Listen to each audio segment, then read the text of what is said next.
नमस्कार दोस्तों, एएसएससी प्रिपरेशन के यूट्यूब चैनल आपसे का स्वागत है।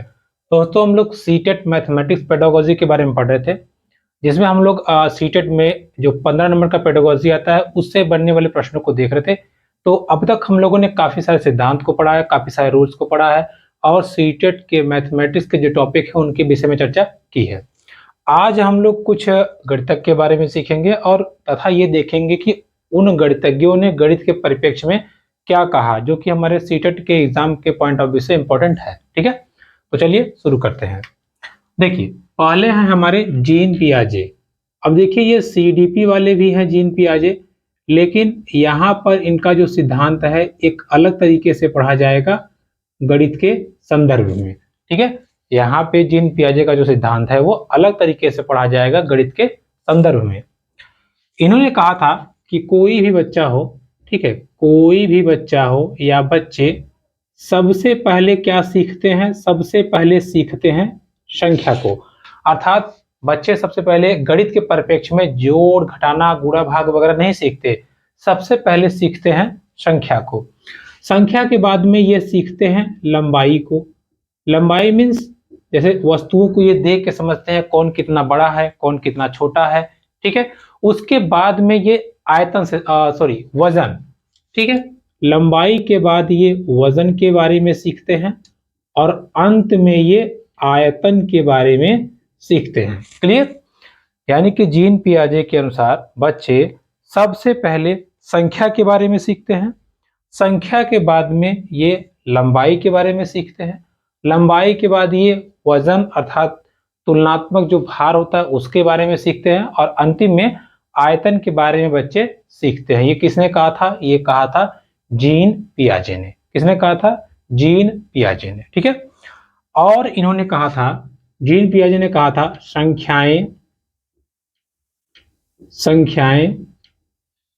तर्क संगत। तर्क संगत मतलब होता है लॉजिकल। ठीक है, संख्याएं तर्क संगत गणित से ज्ञान संबंधित है। ठीक है, गणित ज्ञान से संबंधित है। गणित ज्ञान, ठीक है, समझिए, गणित ज्ञान से संबंधित है। यानी कि जो भी नंबर होती हैं उनमें लॉजिकल थिंकिंग होती है, यानी कि लॉजिक के साथ ही वो बच्चे गणित सीखते हैं और जितनी भी संख्याएं हैं वो लॉजिकल रूप से किससे संबंधित है? नॉलेज से। किससे? ज्ञान से। ठीक है, नॉलेज से संबंधित है तथा इनका जो संबंध है, जिनको बच्चा मन से करता है, जिनको बच्चा मन से करता है। अभी ध्यान से समझिएगा, थोड़ा सा मिक्स हो गया होगा, समझाते हैं। देखिए, इन्होंने कहा जितनी भी संख्याएं हैं ये सब लॉजिकल रूप से या तर्कीय रूप से किससे संबंधित है? ज्ञान से संबंधित है, जिनको बच्चा मन से करता है या ठीक है या मन से सीखता है। तो जब बच्चा अपने मन से संख्याओं को सीखता है तो वो एक तर्क रूप में या लॉजिकल थिंकिंग के थ्रू सीखता है। ये किसने कहा था? ये कहा था जीन पियाजे। ठीक है, किसने कहा था? जीन पियाजे ने। ठीक, अब ध्यान समझिएगा, ये इनकी स्टेटमेंट थी। आपसे डायरेक्ट से क्वेश्चन पूछता है। ठीक है, कहेगा कि निम्नलिखित में से गणितीय संबंध में या गणितीय परिप्रेक्ष्य में जीन पियाजे ने क्या कहा था? तो जीन पियाजे ने कहा था कि संख्याएं है जो या संख्याएं तर्क संगत रूप से गणितीय ज्ञान से संबंध रखती हैं, जिनको बच्चा मन से सीखता है या मन से करता है।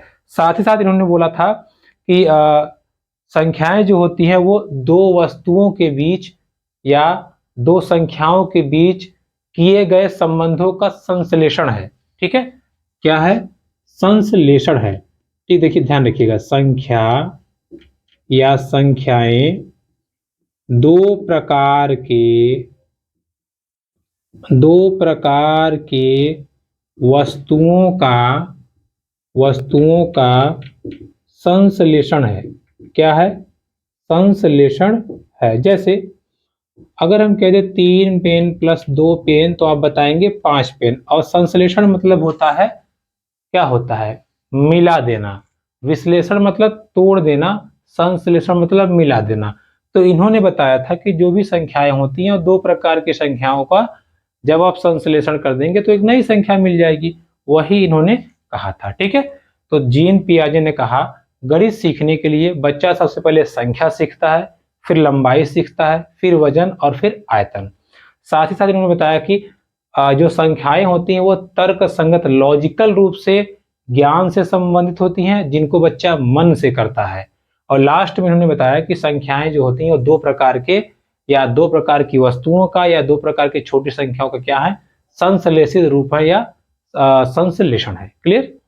तो ये बात किसने कही थी? ये बात कही थी जीन पियाजे ने। ठीक है, इसको नोट कर लीजिए, फिर आगे बढ़ते हैं। देखिए, जीन पियाजे के बाद में हम पढ़ेंगे, जीन पियाजे के बाद में हम पढ़ेंगे डीन्स के बारे में। ठीक है, डीन्स उन्होंने क्या कहा था उसको हम समझते हैं। देखिए, जॉल्टन डीन्स, जोल्टन डीन्स, इनके बारे में हम देखते हैं।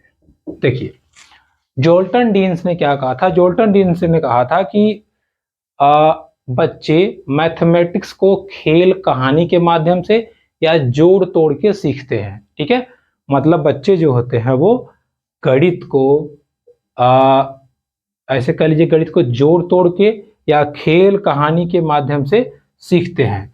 ठीक है, इन्होंने क्या कहा था? इन्होंने कहा बच्चे गणित को खेल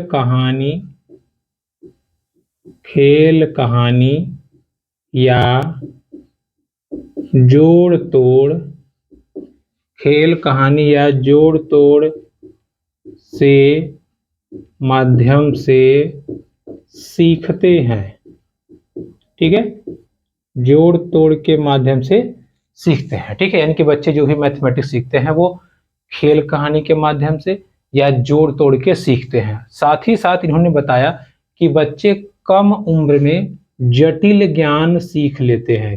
कम उम्र में जटिल ज्ञान सीख लेते हैं। जैसे जब हम लोग छोटे थे तो हम लोग को 18 का पहाड़ा, 19 का पहाड़ा एकदम भर्राटा याद था, और अभी आप बोलेंगे 18 का पहाड़ा तो हो सकता है बीच में रुक जाएं या आपको लगे यार गड़बड़ ना हो जाए। लेकिन आप अब इतना माइंड आपका डेवलप हो चुका है कि आप बोलते बोलते ही उसको ऐड भी कर लेंगे, आप मल्टीप्लाई करके काम कर लेंगे। लेकिन जो छोटे बच्चे होते हैं उसको धड़ाड़ा के कर डालेंगे। ठीक है, अब वो कभी कंपेयर कीजिए 4, 5, 6 के बच्चों को, जितना तेज वो पहाड़ा बोल लेंगे उतना तेज आप नहीं बोल पाएंगे। क्यों?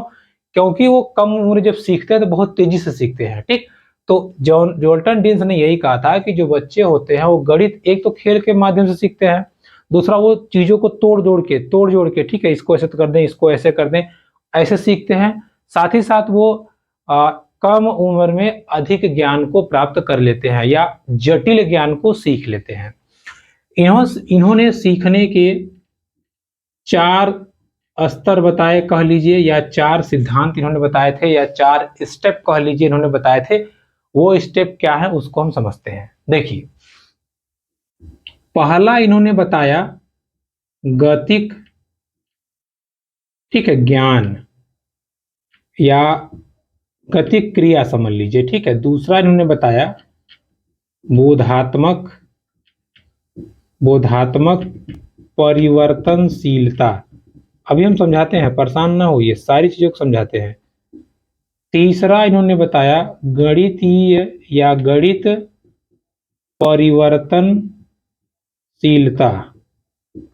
परिवर्तनशीलता।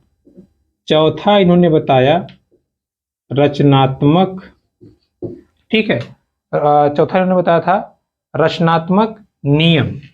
क्या बताया इन्होंने? रचनात्मक नियम। ध्यान समझिएगा, जोल्टन डीन्स ने गणित को समझने के लिए या सीखने के लिए उन्होंने बताया किसी भी चीज को सीखने के 4 स्तर होते हैं। पहला, इन्होंने कहा गणित ज्ञान, अर्थात जब बच्चा कोई एक्टिविटी करेगा, गणित ने गति किया, ठीक है, कोई बच्चा एक्टिविटी करेगा तो उस एक्टिविटी से वो सीखेगा। जैसे मान लीजिए कोई एक्टिविटी, जैसे कूदने वाली एक्टिविटी कि 2 के बाद 4 में कूदना है, 4 के बाद 6 में, 6 के बाद 8 में, अर्थात सम संख्याएं। तो जब ये एक्टिविटी करेगा तो उससे सीखेगा। पहला स्टेप यही होता है, एक्टिविटी। जब वो एक्टिविटी करेगा और चीजों को सीख लेगा तो उसको बोलते हैं बोध। बोध मतलब वो सीख गया। ठीक है। आप उसको सम संख्या बताना चाहते थे, आपने डब्बा बना दिया, देखो 2 के बाद 4 में कूदना है, 4 के बाद 6 में, 6 के बाद 8 में, तो अब वो समझ गया कि 2 के बाद 4, 6, 8 में कूदना है, उसको बोध हो गया, वो सीख गया। जब वो सीख जाएगा तो वो कहेगा सर अब हम रूल बना देते हैं 1, 3, 5, 7 में कूदेंगे, अर्थात उसने गणित को परिवर्तित कर दिया। ठीक है, मतलब बदल नहीं दिया, जो आपने एक नियम बताया उसी के नियम के आधार पे इसने अब दूसरी संख्याओं को भी सीख लिया, ये हुआ गणित परिवर्तनशीलता। और लास्ट में इसने अपना नियम बना देगा वो। अब इसी हिसाब से वो 2 का पहाड़ा, 4 का पहाड़ा, 6 का पहाड़ा, 8 का पहाड़ा भी सिखा सकता है। ठीक है, तो इन्होंने कहा था कि खेल कहानी के माध्यम से, या कह लीजिए आपकी खेल कहानी के बाद में आपका क्या दूसरा क्या था, हाँ, जोड़ तोड़ करके बच्चे गणित को सीख सकते हैं। और इन्होंने 4 स्टेप बताए। पहला, एक्टिविटी के माध्यम से बच्चा शुरुआत करता है, जैसे ही एक्टिविटी को सीख लेगा उसको बोध हो जाता है, अर्थात बोधात्मक परिवर्तनशीलता। जब बोध हो जाएगा तो वो बोध करने के बाद उसमें कुछ बदलाव करने का प्रयास करेगा, या आप कह सकते हैं कोई सवाल सीखने के बाद में वो अपने तरीकों को अपनाएगा, तो उसको कहते हैं गणितीय परिवर्तनशीलता। और लास्ट में जब वो सीख लिया, परिवर्तन करना भी सीख लिया, तो अपने से वो नई नई चीजों को बना देगा या बनाएगा। ठीक है, तो ये हुआ रचनात्मक नियम। ये थे जॉल्टन डीन्स के गणित के सीखने के कुछ सिद्धांत। क्लियर, चलिए आगे बढ़ते हैं।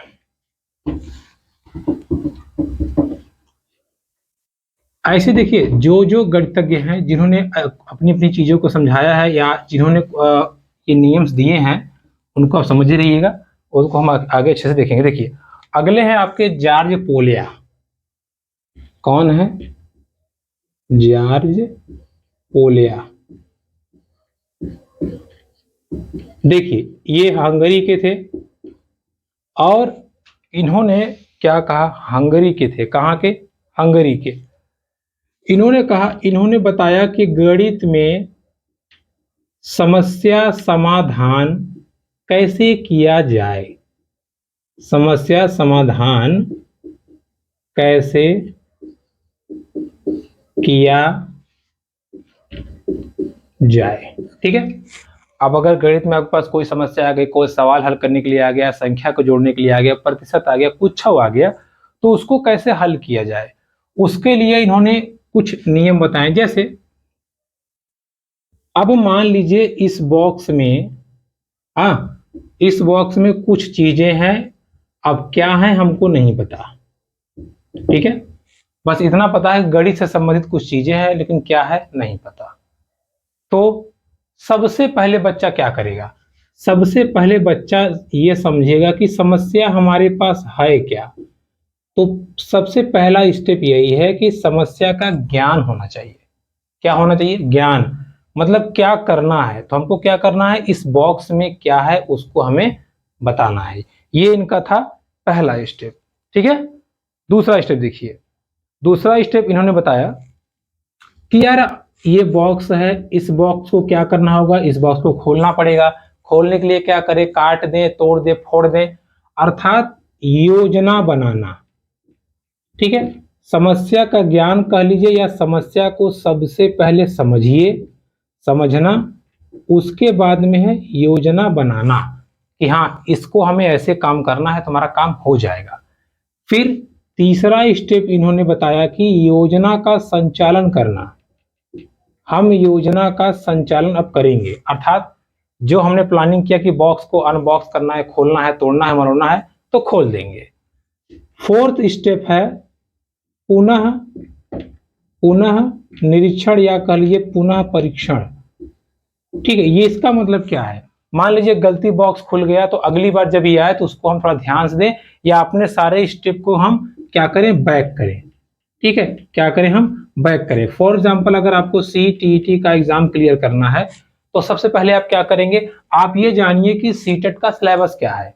हो गया, अब आपको जब सिलेबस पता चल गया, तो अब आप उसके अकॉर्डिंग मतलब योजना बनाएंगे कि हमारी मैथ वीक है, हमारी हिंदी वीक है, तो इस पे हमें ज्यादा मेहनत करना है, इस पे कम मेहनत करना है, यहाँ यहाँ चीजें हमें पढ़नी है। योजना बनाने के बाद आप संचालन करिए, उस हिसाब से पढ़ना शुरू कर दीजिए, और उस हिसाब से पढ़ने के बाद में महीना 10 दिन बाद आप अपने आप को एनालाइज कीजिए, एनालिसिस कीजिए कि क्या हम जो पढ़ रहे हैं उसके अकॉर्डिंग रिजल्ट आ रहे हैं या नहीं आ रहे हैं। अगर आ रहे हैं तो अच्छी बात है, नहीं आ रहे हैं तो उस पर हम पुनः विचार करें या पुनः परीक्षण करें। तो जब हम ऐसा करेंगे तो हमारे सामने की जो समस्या है वो हल हो जाएगी। ये किसने कहा था? ये कहा था आपके जॉर्ज ओलिया ने, ठीक है, जो कहाँ के थे? हंगरी के थे। ठीक, चलिए आगे बढ़ते हैं।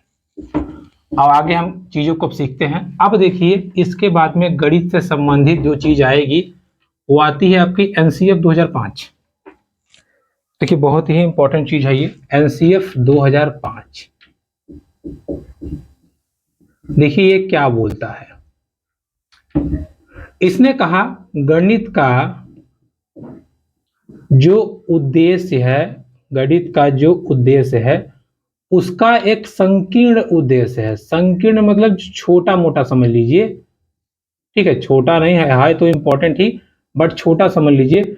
और इसका जो प्रमुख कह लीजिए प्रमुख उद्देश्य है या मुख्य उद्देश्य है वो क्या है, इसको हम समझते हैं। देखिए संकीर्ण उद्देश्य गणित का यह है कि संख्या कौशल का विकास, बच्चों में संख्या कौशल का विकास होना चाहिए। अर्थात संख्या क्या होती हैं, बड़ी छोटी संख्या क्या होती हैं, अनुवर्ती प्रवर्ती संख्याओं का जोड़ कैसे किया था, तमाम प्रकार की चीजें ये किस में आएंगी? ये गणित का संकीर्ण उद्देश्य है, मतलब छोटा मोटा उद्देश्य है।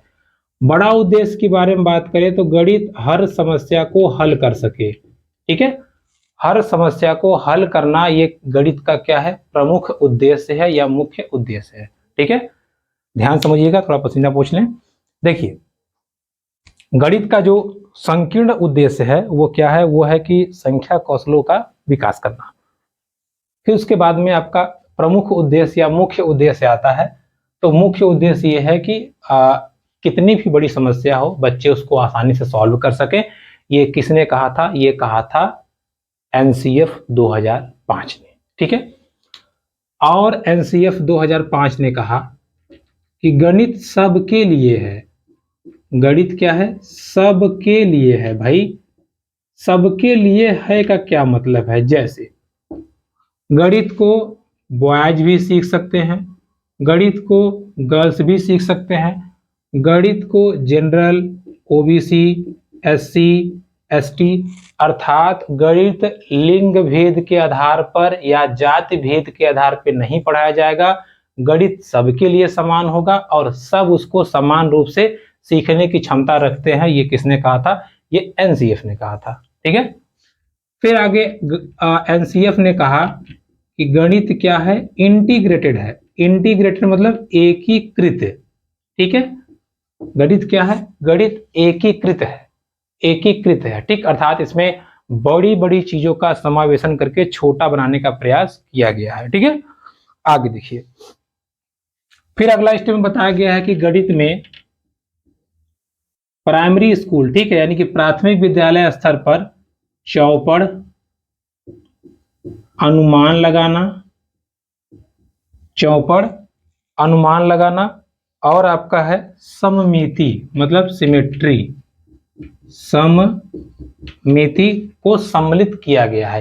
यानी कि प्राथमिक स्तर पर चौपड़ मतलब होता है कंकड़ से, पत्थर से, सीख से संख्याओं को सिखाना, जोड़ घटाना सिखाना, गुणा भाग के सरल प्रश्नों को सिखाना और अनुमान लगाना कि बेटा इसके बाद क्या हो सकता है क्या नहीं हो सकता। साथ ही साथ सिमेट्री मतलब इक्वल पार्ट में डिवाइड करना। ये सब प्राथमिक स्तर पर सम्मिलित किया गया है। ये कौन कहता है? ये एनसीएफ कहता है, ठीक है। इसको आप ध्यान रखे रहिएगा। एक चीज और आपकी रह जाती है, जैसे एनसीएफ ने कहा था, एनसीएफ 2005 ने क्या कहा था कि टेक्नोलॉजी को, ठीक है, टेक्नोलॉजी को हम गणित में यूज कर सकते हैं और ये अन्वेषण मतलब होता है खोज, ये खोज में बहुत ज्यादा सहायक है। इसलिए हम इसका गणित में एकदम सार्थक तरीके से प्रयोग कर सकते हैं और ये टेक्नोलॉजी जो है वो गणित में बच्चों को व्यस्त रखती है। व्यस्त की जगह पे आप संलग्न भी शब्द इस्तेमाल कर सकते हैं। जैसे कि अगर आप बच्चों को मल्टीपल सिखाना चाहते हैं, प्लस माइनस सिखाना चाहते हैं, तो उनको कंप्यूटर के माध्यम से सिखा दीजिए तो बड़ा बड़ा करके वो सीख लेंगे, या कैलकुलेटर के माध्यम से सिखा दीजिए, वो भी कर सकते हैं। इसीलिए एनसीएफ 2005 ने कहा है कि छोटे बच्चों को परीक्षा के समय एक कैलकुलेटर, ठीक है, एक कैलकुलेटर दिया जाना चाहिए या एक कैलकुलेटर आप उनको दे सकते हो, ठीक है। इसका मतलब ये नहीं है कि आप अपने सीट एग्जाम में कैलकुलेटर लेके बैठ जाओ। बड़े बच्चों के लिए नहीं, प्राथमिक स्तर के छोटे बच्चों को पेपर में, एग्जाम में कैलकुलेटर देने की बात एनसीएफ 2005 ने कही है, ठीक है। तो दोस्तों ये थी आज की हमारी मैथमेटिक्स पेडागोजी की क्लास। इसके आगे के टॉपिक बारे में हम लोग आगे चर्चा करेंगे। वीडियो पसंद आए तो please like, comment, share, subscribe YouTube channel. धन्यवाद।